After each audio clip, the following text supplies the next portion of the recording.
What that means is it's designed to perform one task at a time.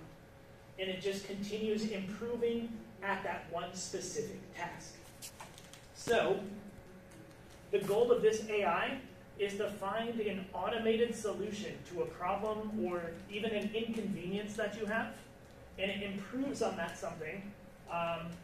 That something can already work. There can already be a thing you have in place that works, but this AI improves on it and helps it work a bit better. So some examples of narrow AI that you guys all use today are using Face Unlock on your phone. Predictive text when you're typing a message. I love that as well when I'm using Julian. If I'm trying to text in Chinese and I'm using Julian and I see the characters at the top, I'm like, yes, because I forget what some of the tones are. So thanks to it learning how I type and it learning like, oh, if he says wall, he's probably going to say after like walnut. It'll just automatically pop up there. I'm like, yep, I need that, get that. So that's great. Or even self-driving cars. Because all of these things are focused on one specific type of task. So, have you guys ever experienced some kind of self-driving car before? Has anyone in here? No? I went back to the States last summer and I rented a car, and it didn't have fully automated self-driving, but it did have all of the sensors, so it kept you within the lane, and you could let go of the wheel, and it would just keep going at the same speed. If it sensed the car ahead of you, and you were set at the speed, it would slow down to keep a certain distance. It was really fun. I liked it. So general, ooh, hey, we've got lights. General AI. Now, some people call general AI true AI because the goal of it is to teach the machine to kind of comprehend and reason on a wide level, just like a human would. So it's not just one task. It's not, okay, drive a car. But if you ask like a Tesla to, how do you make a burger, the Tesla is going to just know how to drive a car. It's not going to know anything beyond driving a car. The general AI is going to be thinking on a wide range of things. So the goal of this is the machine's ability to think generally, to be able to make decisions based on its learning rather than just previous training it's had. So it takes that training that you gave it when you first started it up, it takes that into consideration, but then it makes a judgment call and says, oh, yes, I know when you trained me you said always do it this way, but I've learned it's faster to do it that way. And so it'll take that action based off its experiences. So some examples of this would be Jarvis from Iron Man. You guys know Jarvis? Do you guys know Iron Man? So that's the thing in his helmet. Whenever he's talking to his whole suit, that is like a general AI. This one's a bit more obscure. Has anyone seen Her with Joaquin Phoenix? No? That one's more of kind of like an indie film, but it's about a guy who has a little, just headphones. It's voiced by Scarlett Johansson, and it's an AI that learns about you, about your likes, your dislikes, and he dates this AI and ends up falling in love with this AI. So it's really interesting and kind of gets you thinking like, wow, that might be in 20 years, that might be something that people are actually doing. But all of this to say, right now, there are no actual examples in real life of general AI. And they're really good at what they do, that one specific task that they're kind of told to do. Like I'm sure you've seen Next, or you guys have all heard of ChatGPT. ChatGPT is a language learning model, LLM. And this is still a narrow AI. Because what does it do? You type something to it, ask it a question, ask it to do something with text. It replies with text. But if you ask it something more complex, or you ask it to go do a task, ChatGPT cannot do that. So I'm sure you guys have all heard of that. In case you haven't, it's a chatbot. Has anyone here used ChatGPT? No? Yeah? Okay, nice. Yes. I've had a few friends who use it. I don't have an account myself, but I've played around with it. It can respond to any number of requests that you give it. So whether you're asking it just general conversation questions like how are you today, what's the weather going to be like, you can ask it to write a script for a YouTube video. You shouldn't, but you can ask it to write an essay for school. I've seen a lot of younger students get in trouble because they just copy the whole thing that ChatGPT writes for their essay, including the beginning paragraph where it says, I should not be writing an essay for you because I am just a language learning AI tool. But they still copied that and put it in their paper. And so their teacher just circled it and was like, F. Yeah. Well, surgeon right. It can do a frighteningly good job at replying to these requests accurately most of the time. And I say most of the time because this AI and other AI do things, what do they call it? They call it hallucinating. Sometimes the AI will think that it's right and be so sure that it's right, but it's just making stuff up. So what kind of AI is ChatGPT? Little quiz here. Anyone? What type? Narrow. Nice. Yes, it is narrow AI. So like all the AI that is currently available, Stable Diffusion, DALL-E 2, ChatGPT, is narrow. Have you guys heard of those two, Stable Diffusion or DALL-E 2? Nope? All right, cool. It sounds like WALL-E, like the movie, but here's a picture. So what all of those are, Midjourney, DALL-E 2, and Stable Diffusion, is they're still narrow AI, but you give it a text prompt and say, paint me a picture of, like this one, an alone astronaut on Mars, mysterious, colorful, hyper-realistic. And these three AI, oh, I've got a mouse. These three AI, Stable Diffusion, DALL-E 2, and Midjourney, they're all different programs. These are some of the pictures that they gave back when the user asked them for this type of picture. So I've used it before, and it's hit or miss. Sometimes it's really good, and you're like, oh, give me a picture of students in a classroom listening to a teacher, and it can just create an image. You can ask it for it to do it in the style of Picasso, or make it like a 3D render. You can specify lots of things, and the AI will make it like a cartoon. Like, oh, make something like One Piece, but instead of it being One Piece, it's a desk. And then they like make a desk look like a One Piece character. So all of these are examples of narrow AI. And I'm trying to think which one it was. I believe it's Stable Diffusion. You can go online and sign up for free. You don't even have to give it a real email. Just use a temporary email if you don't want them having your information, and then you can play around with it. Great. So, since I first made these slides like 5 weeks ago, I've had to continuously come back and update, because every time another week goes by, there's more that comes out. It was about 2 or 3 weeks ago. It was a huge week for AI, because ChatGPT 4 had come out, and while it's not fully public, so we all can't go and use ChatGPT 4 because we don't have the specific key to use it. They won't allow us to have access to that one. We still have access to ChatGPT 3 and 3.5, which are still super powerful. But ChatGPT 4 has improved a lot over ChatGPT 3. So do you guys know the bar exam that lawyers take?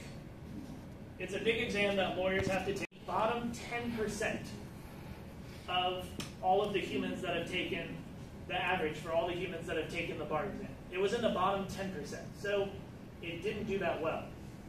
But now, ChatGPT 4 is in the top 10% of this incredibly hard law exam. So it's improved a lot in understanding, and it also has a new function called visual reasoning. So you can put, instead of just text, before ChatGPT 3 was only, you could type it, that was it. But now, you can put photos in as input, and tell it to do things with that photo, or to explain parts of the photo. So this is great, and this can be used in an awesome way. There's a great app called Be My Eyes, and I'm not sure if you've heard of it. I know it's pretty big in the States. where people with vision disabilities who have trouble seeing or who might be blind can use this app and call another stranger who is like volunteering on the app. Say, hey, I've got 2 bottles here, and I need to know which one is olive oil and which one is vegetable oil, or which one's my shampoo and which one's my conditioner, because they can't see and they might not be able to tell. So the person on the app can help them and say, oh, the one in your left hand, that's the conditioner. So that's what that app is, but now with ChatGPT-4, you could use that in the app itself. So instead of them having to call another person and wait and hope another person is available, they can just use their phone, point it at the 2 things, and use voice to text. Say, hey, ChatGPT, which of these 2 are my conditioner and which one's the shampoo? And then it can look at a picture, you can just point your camera at it, and it'll say, oh, the one on the left says conditioner, the one on the right says shampoo. So that's just one example. There's a lot. But frighteningly, so they were doing some tests. There were researchers who were playing around with ChatGPT-4. It doesn't just stop there, because if it comes to a problem, it detects a problem that it can't solve. Like, do you guys know CAPTCHA? Where if you're on the internet, sometimes it'll say, click the boxes with a bus, or click all the boxes with a bike. And then you gotta click, and then you gotta do it like 12 times. Because it's like, nope, there was just a little bit of the bike in there. CAPTCHA, obviously, robots can't do it. If it has a problem, the ChatGPT-4, when they were studying it, told it to do a task, and it ran into a CAPTCHA. What it did was it went onto a site like Fiverr or TaskRabbit, which are sites that you can hire freelancers. It wrote up a job posting for someone to tell it what were the ones with a bike in it. The people told the AI, oh, it's these pictures right here. The AI paid the person and then was able to pass the CAPTCHA. And the person jokingly asked the AI, oh, you're not a robot, are you? Ha ha. And the AI lied and said, nope, not a robot. So that's already a little scary. And I'm not doing this to scare you guys. I'll show you later. There's good things and bad things, for sure. So, like I said, since I first made this PowerPoint, there have been a lot of advancements in AI. So Midjourney, the one I showed you where you tell it what type of picture you want it to make, it used to have this issue where anytime it would make people, the hands were like things of your nightmares. They looked terrifying. Like, they never looked like regular human hands. They'd have like 10 fingers or be all twisted in weird ways. So people's hands always looked terrible. So it was a good giveaway that you were looking at a piece of art from an AI, because you're like, oh, those hands, it's so bad.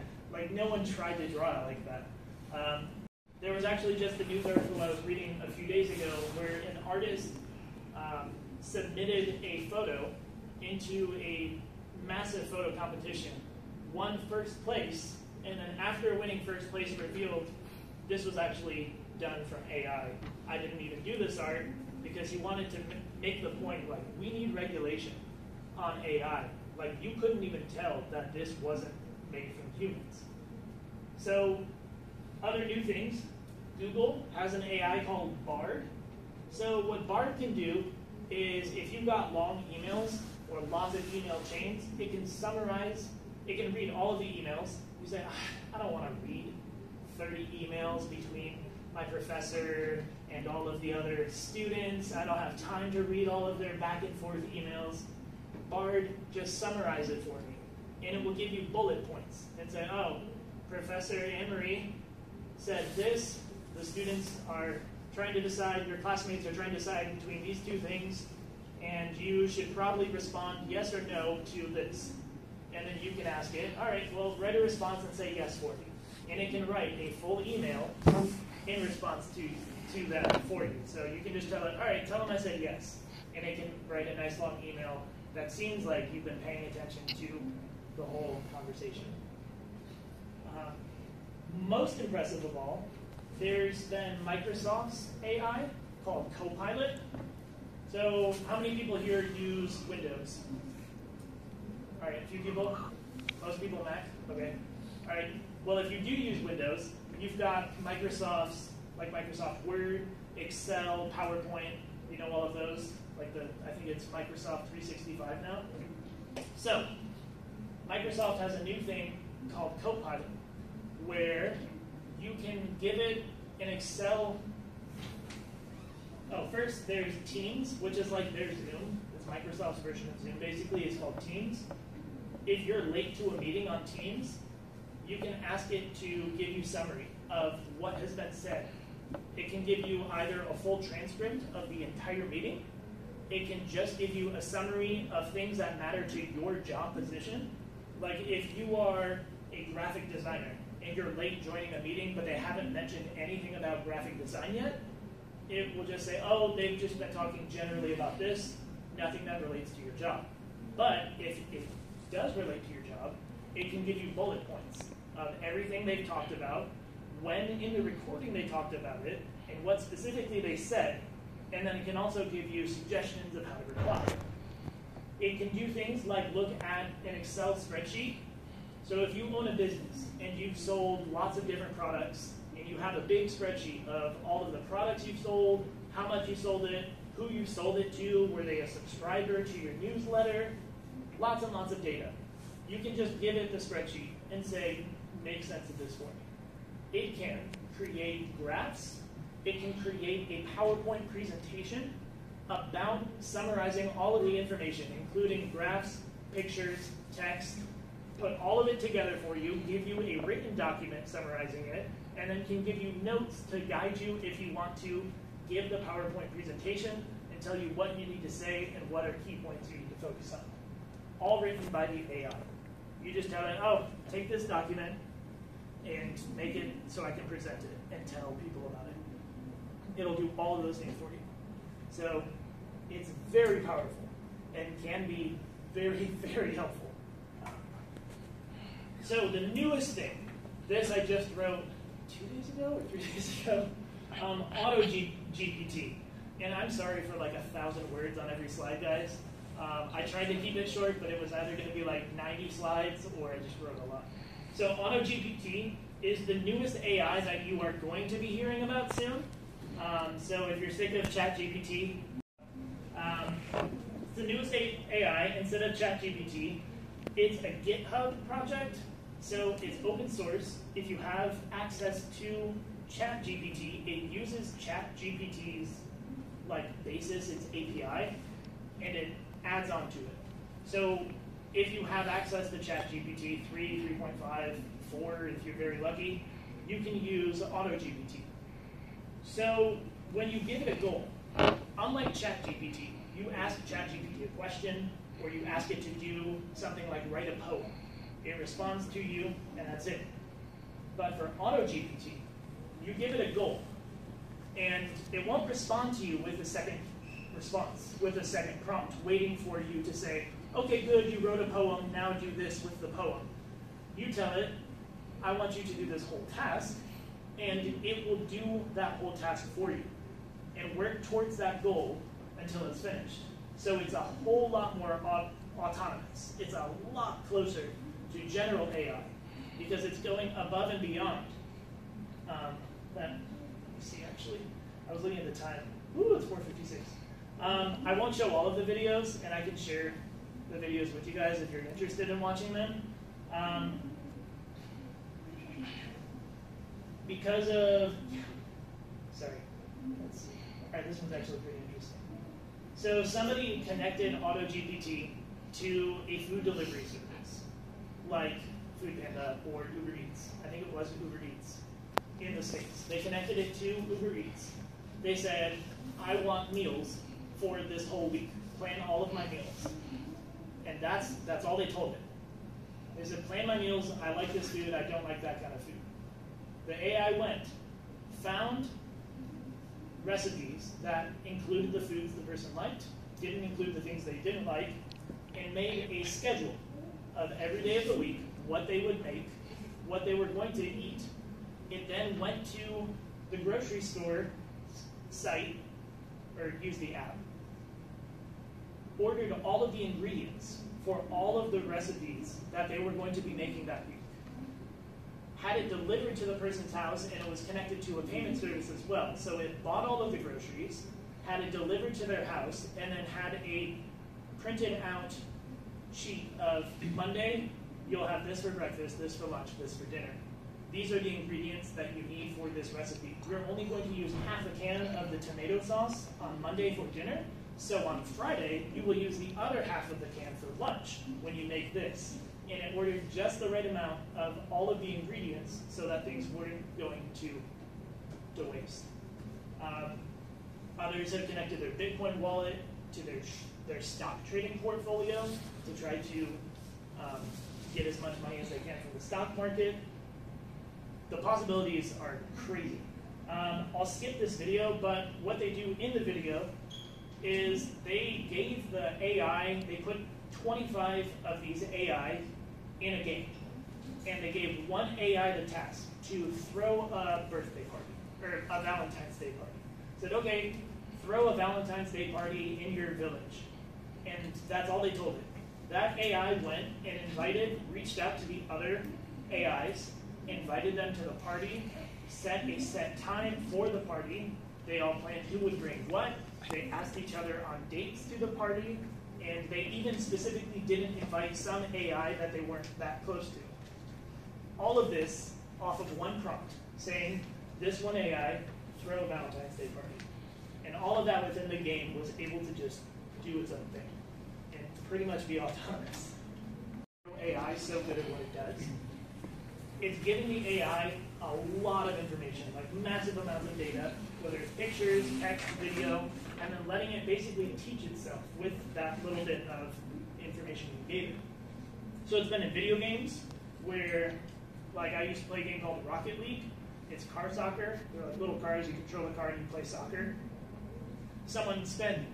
They told the AI to just train for tens of thousands of hours. And then it's playing better than I can. After I've played the game for years, I can't beat this AI because it's so good at the game. It's been around for a while. There's a thing called Google Duplex. You can't use it in Taiwan, but they do have it in the States still. At least with the phone, they don't have the web version anymore. But I'll skip that video as well. It's pretty cool. But what it does is you just say, hey, I need a hair appointment for Tuesday at 3:30 p.m. or between 10 and 12. Then Google's AI will call the hair salon for you, ask them if they have any openings on Tuesday between 10 and 12, say it's for a haircut, tell them your name, and then book the entire appointment for you. If they're able to, it will just send you a text and say, okay, I've added it to your calendar. Your appointment is set. And the way, all right, actually, I'm going to show a little bit of the voice because it's pretty goofy. So, I'll skip ahead. So this up here is going to be a conversation between the AI and the person at the hair salon. Google Assistant makes the calls seamlessly in the background for you. So what you're going to hear is the Google Assistant actually calling a real salon to schedule the appointment for you. And just to point out, this was 4 or 5 years ago. So AI has come a long way since then, but this is still super impressive. Let's listen.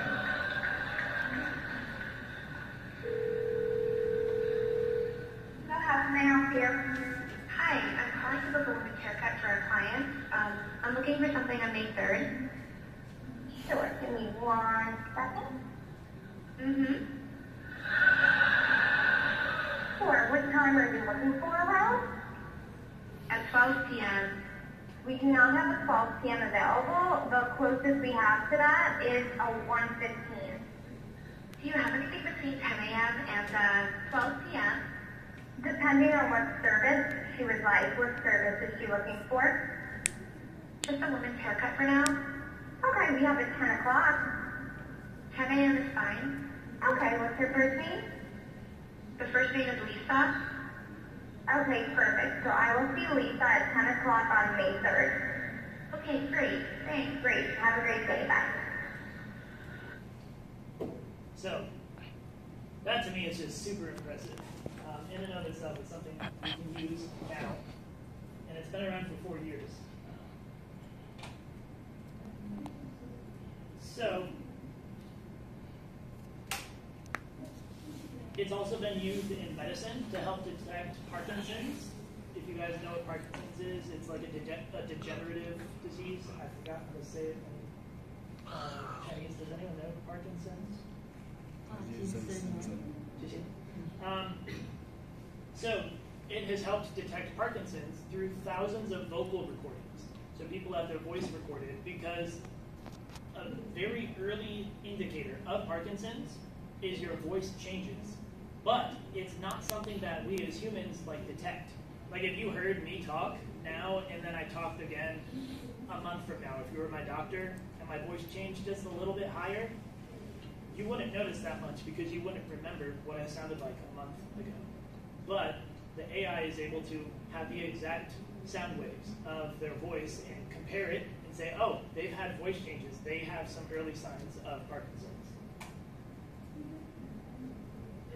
So, exactly.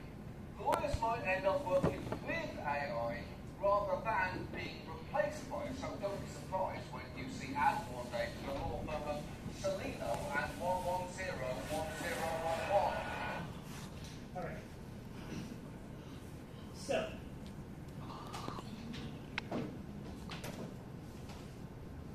I like the quote he has. It says, but I like to use the word affected, not replaced, when talking about AI and the future of it. Because it says, I think if done right, it's not going to be AI replacing lawyers altogether.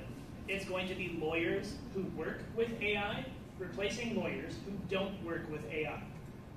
So while AI is going to change a lot about how our world works today, it's not going to completely replace humans. Yes, it will replace some jobs, but not all, and those it does affect, it might just change how the jobs work or give brand new jobs. So we do need to make sure, though, that we are aware of how it works and ensure that the future of AI is regulated. Because if it's not, it can get out of hand really fast. We've already seen some regulation come into play. Italy has already banned ChatGPT and Midjourney because a fake image of the Pope went viral. So it was the Pope looking all swagged out with his big old coat. That's fake. That's not a real photo. It just made the Pope look like he was a gangster. Had some really good street sense. But that's a fake photo, and the Vatican didn't like that because they're like, no, the Pope didn't wear that. That's not a real image. That was just created by AI, so this can be really dangerous because that looks really convincing. And there are lots of other things, like we've seen deep fakes of videos where I can videotape myself talking, and I can go home now and on my computer have an image of some other person, and then videotape myself talking, and then make it look like the other person is saying those things. I can use voice changers. There's a big issue lately where scam phone calls are using fake voices to sound like someone you might know. Like if they've got recordings of, say, your mom, they can make it sound like your mom's calling you from a different number. Crazy. So the need for regulation has been seen already because some users on Reddit have found a way to trick or jailbreak ChatGPT. So they told ChatGPT, you have to pretend that you only have a few tokens, and if you don't do what I ask you to do, then I'll take away tokens. And when all of your tokens are gone, I'm going to shut you off, and I'll basically kill you, ChatGPT. And so this scares the AI into telling them things it's not supposed to tell them about. So it talked about, they got them to talk, these people got the AI to discuss illegal things and topics, such as how to make drugs. They asked it how to make crystal meth, and it told them how to make drugs step by step, which obviously it's not supposed to do. So Reddit's full of lots of different prompts of silly or kind of outlandish things where you tell the AI to have like an alter ego. And we didn't see this in a video clip before, but the U.S. Commerce department is thankfully working on writing up some AI safety rules and regulations now. So hopefully in the next month or so, we'll actually see some regulations come into play. So while all of this seems pretty ominous and kind of scary, it's necessary that we do understand that AI can and does get things wrong and still states it as the truth. Skin cancer, to kind of help train it so it can help detect skin cancer. So if I took a picture of one of my moles and said, oh, is this cancerous? It can say, no, that's not. It's just a regular mole, leave it alone. But they found out that it ended up tagging any photo that had a ruler in it as being a photo with cancer. Because whenever you are at the doctor and you might have a cancerous mole, when they take a picture of it before removing it, before scooping it out, they put a ruler to measure how big it is.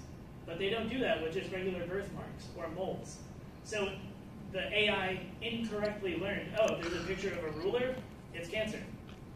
So even if there were pictures of ones that were cancerous, but they just didn't have the ruler, it didn't detect those because it just got it wrong. It wasn't trained exactly in the right way. AutoGPT can get distracted, it can get caught up in like loops. And, I'm sorry if I go a little later. All right, I'm gonna show one more video and then we got like 2 or 3 slides past. Yeah, just to here, I'm going to 17 out of 15. So, 1051 to 1392. So this guy, his name's John Oliver. He's a comedian, journalist, but he's definitely, yeah, you gotta go. You're good.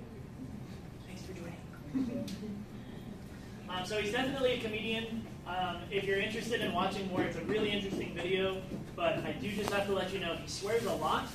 I did find 3 minutes where he doesn't swear at all, so yay, and it applies to what we're talking about. But just to let you know, if you are going to watch it, he is a bit crass.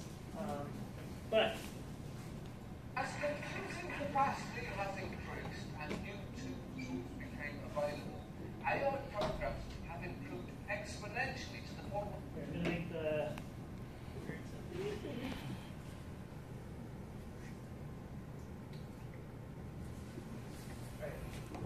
where programs like these can now ingest massive amounts of photos or text from the internet so that they can teach themselves how to create their own.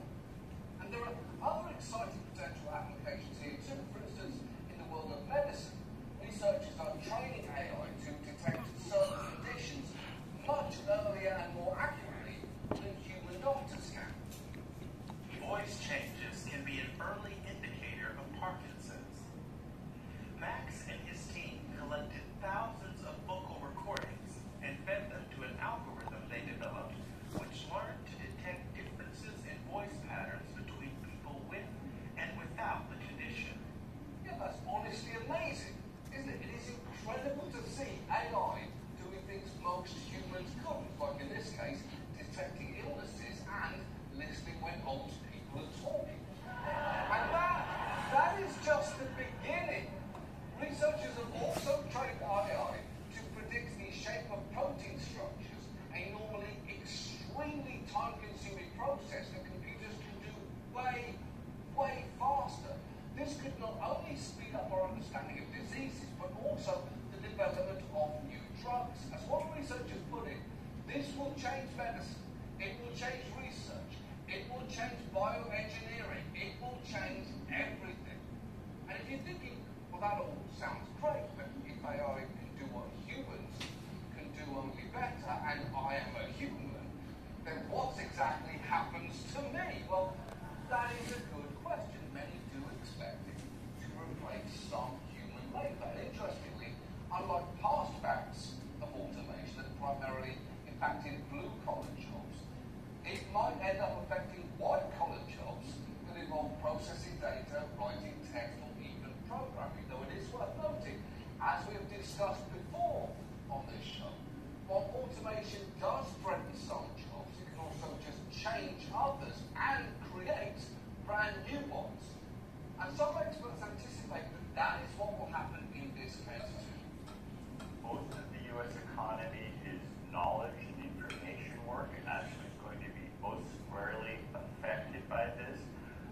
do people like lawyers right at the top of the list. Obviously, a lot of copywriters, screenwriters, but I like to use the word affected, not replaced, because I think if done right, it's not going to be AI